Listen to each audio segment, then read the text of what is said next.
Can they, Steven Jackson? Do they have the personnel to match Boston's toughness? When they talk about gooning the game up, I wish I could just go suit up. That was my specialty. Gooning it up. Okay, what is that actually? Willing to do whatever it takes to win. Being physical, pushing, talking trash, whatever it takes. No layups. Listen, whatever it takes. All the way to the dead end if I got to win. Whatever it takes to win, I'm out there doing it. And you have a goon on the sideline, one of the goons of all time, Kendrick Perkins. Put him in the game. He'll goon it up for you. I mean, the only guys you have on the team that can play that way is probably J.R. Smith and him. LeBron's not physical. No. Kevin Love's not physical. I hope you don't expect Kyle Korver to be physical. You don't have a physical team. So Tristan Thompson can't do it? Who? Okay, all right. Who? I was walking you there. Go ahead. Who? Larry Nance can't do it. No. Tristan Hood plays hard. Rodney Hood gets scared of his He reflection. plays hard. They can't goon it up. Your goon is on the sideline in the suit. If you want the game to get goony, put your goon in. Flip side, Boston. How about Marcus Morris? Can he do it? They got a team full of goons. Marcus Morris? They got a team full of goons. Marcus Smart. Rozier. Terry Rozier. Tatum is a quiet goon. Well, Jaylen Brown is a goon. Yeah, Tatum's the one guy I would say. Tatum and Horford, I would say no. I played with the big fella from Australia over there. He's a goon. Baines. He's a goon. Yes. Real-time goon. Yeah, absolutely. So Horford's not a vocal goon, but he's physical. And he's physical. He plays smart. Gets the job done. He has the type of tendencies. And in this era where there's no centers, he's the perfect complement to the other players. And he is not going to, he's not going to give you the type of pressure of Draymond Green, but he has all the other things. He's going to make the tough plays. He's going to take the charges, and he's going to make sure there's fire under those young players every game. Here's what was so disappointing to me about JR at the end of the game game 2 when he shoved Horford in the back. And you know JR really well. I know him a little bit. We both really like JR. Mm-hmm. If that's your version of gooning the game up, that's not going in. And that's the easiest way to do it. Take a cheap shot at a guy in the air. Right. Like, dive on the floor for a loose ball. Go try to check someone 60 feet. Yeah, that's just a reaction of being disappointed at the other end. He didn't get a call on the other end, and he responds. Coaches tell you all the time, don't let one call lead to a couple bad plays. And what happened on the other end of this play before this, where JR didn't get a call, it led to him pushing him in the back. Listen, what Ty Lue also said was, yeah, we have to get tougher physically, but we have to get tougher mentally.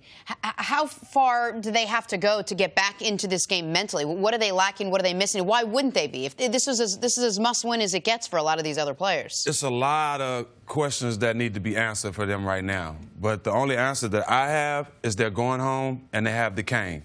And the KANG will not let them lose Game 3. I don't care how good Boston's playing. I don't care what Brad Stevens has to do.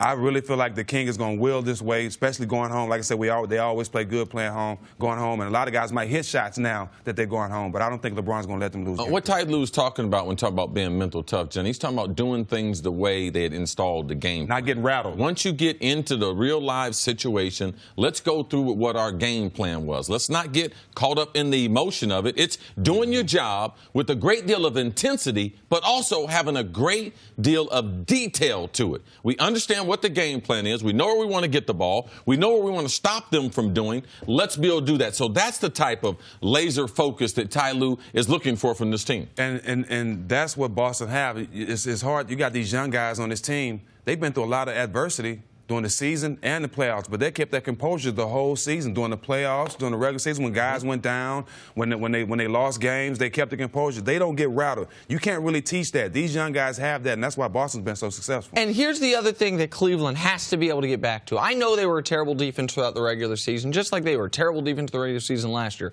Last year in the playoffs, they were able to turn it on. This year in the playoffs, it looked like they had done that. They played their best 4-game stretch of defense all season in the games 2 through 5 or 1 through 4 against Indiana. They got punched in the mouth in game 1, and while they struggled in that series offensively, they couldn't hit shots. They at least had a concerted effort on defense.